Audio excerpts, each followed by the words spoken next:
little bit about me. If you don't know me, I've been in the food and beverage business for 32 years.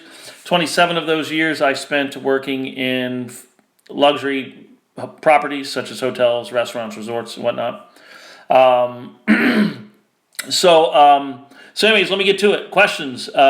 So just so you know, if you go to my website, which is chefcurtsasic.com, there's a tab on the website. It says "Ask Curt a Question." If you go into that and ask me a question, I will receive I'll receive it, and then I can reply to it. But what I'm going to do is I'm going to reply to those questions here and via email. So one, I can get you the response you need quickly, and two, we can share the answers with everybody so everybody learns. So the first one, how do you pick out a cookbook? That's a good question. A lot of people choose a cookbook based on the celebrity's name, and that is a mistake, because just because the hottest new chef released a cookbook doesn't mean it's the right one for you. The best way to pick a cookbook is figure out what you want to learn first. So let's say you want to learn Italian food. Well, get 6 Italian cookbooks. Now, I would suggest getting some names like Emeril Lagasse or some of these other people. But, it does make sense to get some names But get 6 cookbooks. Go sit down at get a coffee or something at the Barnes & Noble or whatever. And open and find the same recipe in each cookbook. Okay? And look at the verbiage and read each recipe. And again, make sure you're looking at the same recipe or a very, very similar recipe. And look at the verbiage of it. Which one rings out to you. Because some people are better at explaining things than other people. So, read them. And then another good thing to do with cookbooks is get a textbook. Because the bookstores sometimes they'll sell the textbooks that we would get in culinary school, because the textbook for culinary schools, they're going to teach you the basics. It's not going to be some fusion thing or some different thing that some chef, he came up with his own twist, because it's really good to start with the basics and get those down and learn the roots of it. So if you want to learn lasagna, then learn how to make a very basic lasagna before you go getting into, like crab and artichoke lasagna or this lasagna or that. Learn a basic one first. But when you're picking out cookbooks, look for different ones and read the verbiage. It's like, imagine when you're taking lessons from somebody for something, right? Well, whether it be an instrument or some other yoga, whatever it may be, or you hire a personal trainer, some people will communicate in a way that just resonates with you better, so that's why you want to check the same recipe in several books. And then check a few recipes. Another question. I'm sorry, I forgot to mention names. So that question was from John in New York. Thank you for the question. This next question is from Andrew in Minneapolis. I'm spreading. My site's new, so hopefully I'll get to the point where I'm overwhelmed with questions, because I like to teach. Thoughts on food critics? Well, that's a good question too. Well, one must earn the right to criticize. This is my problem with critics of any sort. They oftentimes don't know how to do your job, and they're going to criticize you. I have a problem with that. I'm sure it's nice for people to read a different point of view, but also, too, even the most objective person will still be biased at times. That's why I think the model for food critics is wrong. To me, the best, if I was in charge of, say, the Washington Post, because I'm from the D.C. area, if the budget allowed for it, I would make sure that there was the main food critic, but there was a revolving door of about 3 other people, if possible, because they have to review a lot of restaurants. So I think with some juggling and things and whatnot, I think it could be feasible. But what I would envision is that each person writes their own mini review. So instead of writing a long 2 or 3 page review, or however long some of the reviews are, get a panel of 4 people and have them critique the same dishes. Because, we all grow up with different influences and different tastes and whatnot, so it's amazing how different people perceive the same thing. Have you ever had somebody tell you, hey, did you lose weight? And then somebody tell you the same day or the next day, are you gaining weight? I've seen food reviews where that are just flat out contradictory, I'm not a fan of food critics. I think they're unnecessary. But a lot of people take the food critics where they almost take it like they're following it in blind faith, and that's a mistake. That's one person's opinion. And now some people would argue, well, but they're in that position because of their knowledge, blah, blah, blah. But that's not always the case. And again, you don't have the right to criticize me if you can't do my job. I recommend read between the lines. And this is why if the model for a food critic was 4 reviews for each restaurant review, so you would look at the review and there's 4 opinions on the same thing, you could see there. And what I would also love to see in a food review or from a critic is I would like to see their likes and dislikes posted at the top of every review. So if they say they don't like basil, and then in the review they say, well, the tomato sauce had too much basil, well, you know that they're a little bit sensitive to basil, so maybe there wasn't too much basil, maybe it's just because they don't like it. Okay, so that's what I would do.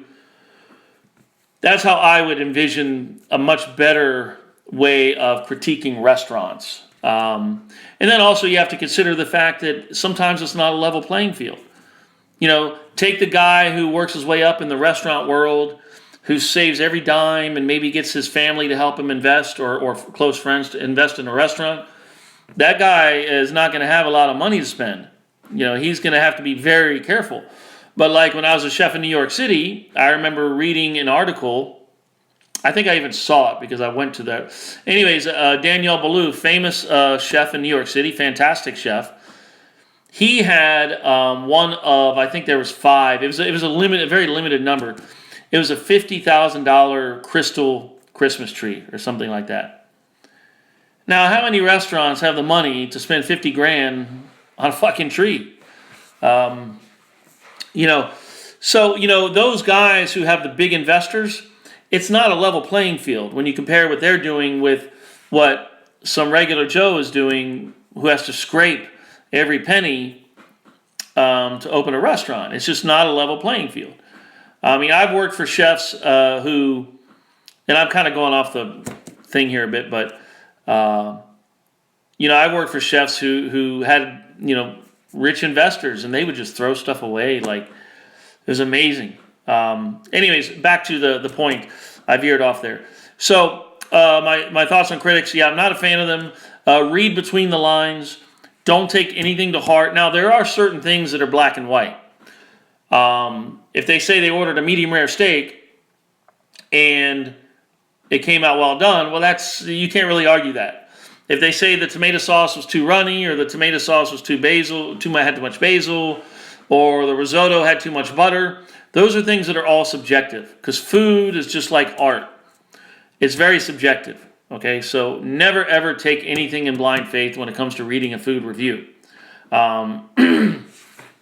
So that's my advice. And plus, the other thing is, if a food critic is reviewing a classical French restaurant, a restaurant that does classical French food, well, does this guy or gal, do they know classical French food? How can you review something if you don't really understand it? Or if they're going to go to, for example, when I was in Dubai, one of the restaurants we had in our hotel it featured Isarn Thai. So it was Thai food from the Isarn region. Well, imagine you open that restaurant here in the States somewhere and a food critic goes to review it.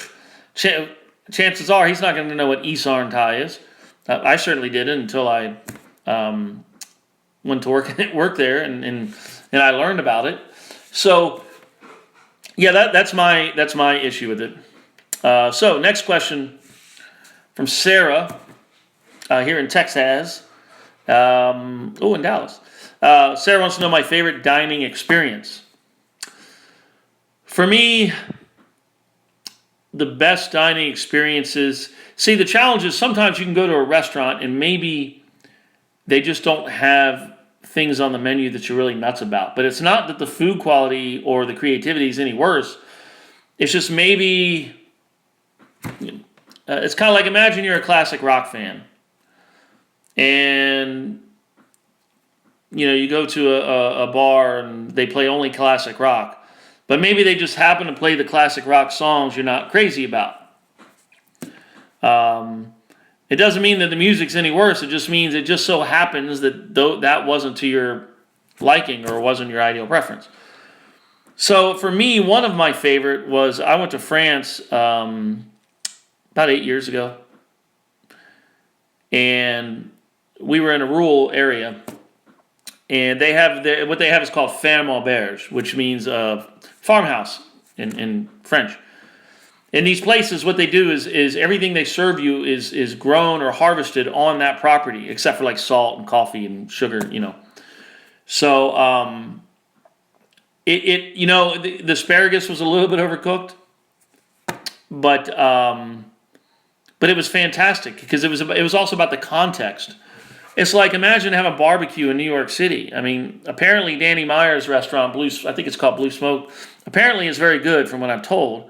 But it's not the same as when you're in Texas or North Carolina or maybe, some other place that is known. It's kind of like getting a bagel in Texas. It just, yeah, maybe it's good, but at the end of the day, compared to New York, a bagel anywhere else outside of New York is just bread with a hole in it. So the context really makes a big difference to me. I also like, and also when I go out to eat, though, I typically won't get the most obvious high dollar thing like rack of lamb or foie gras.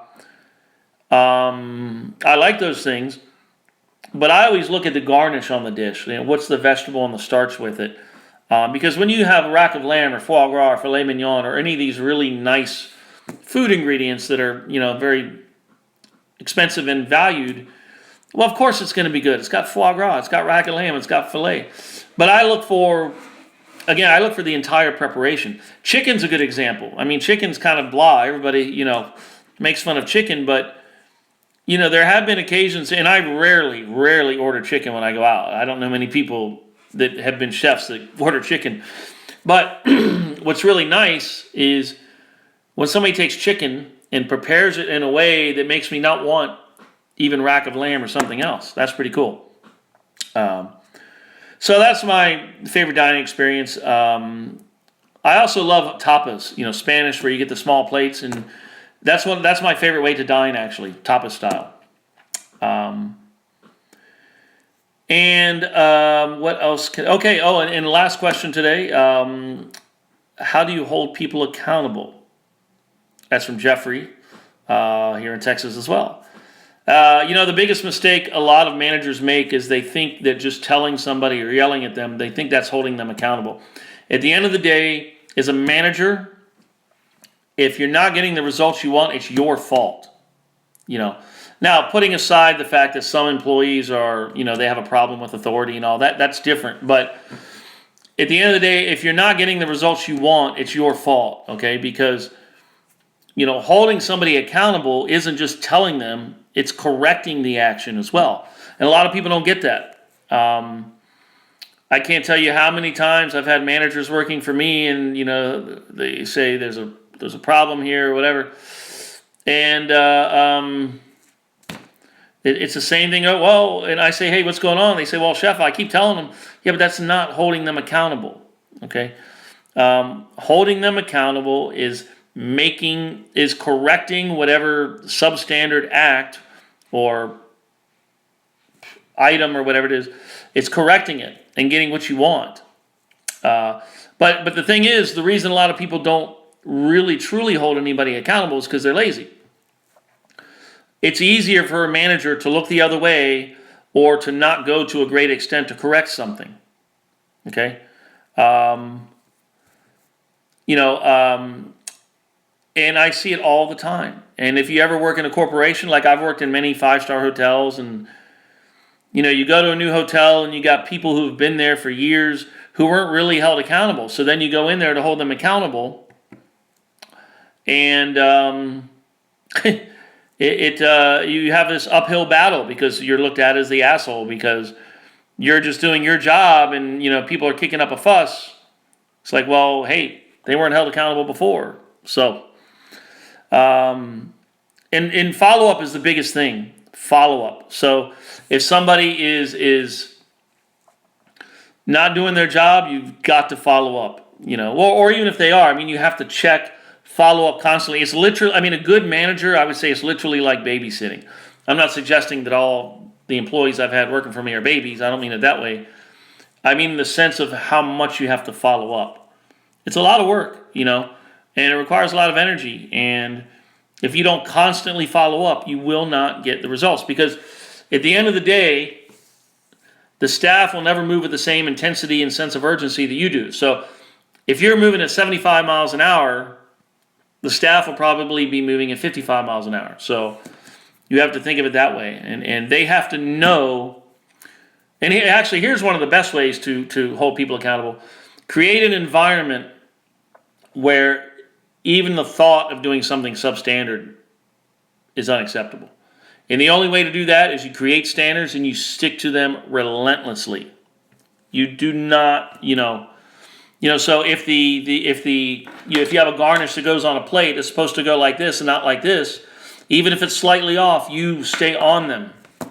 And because they'll know that even if they try to do it, they're going to hear about it.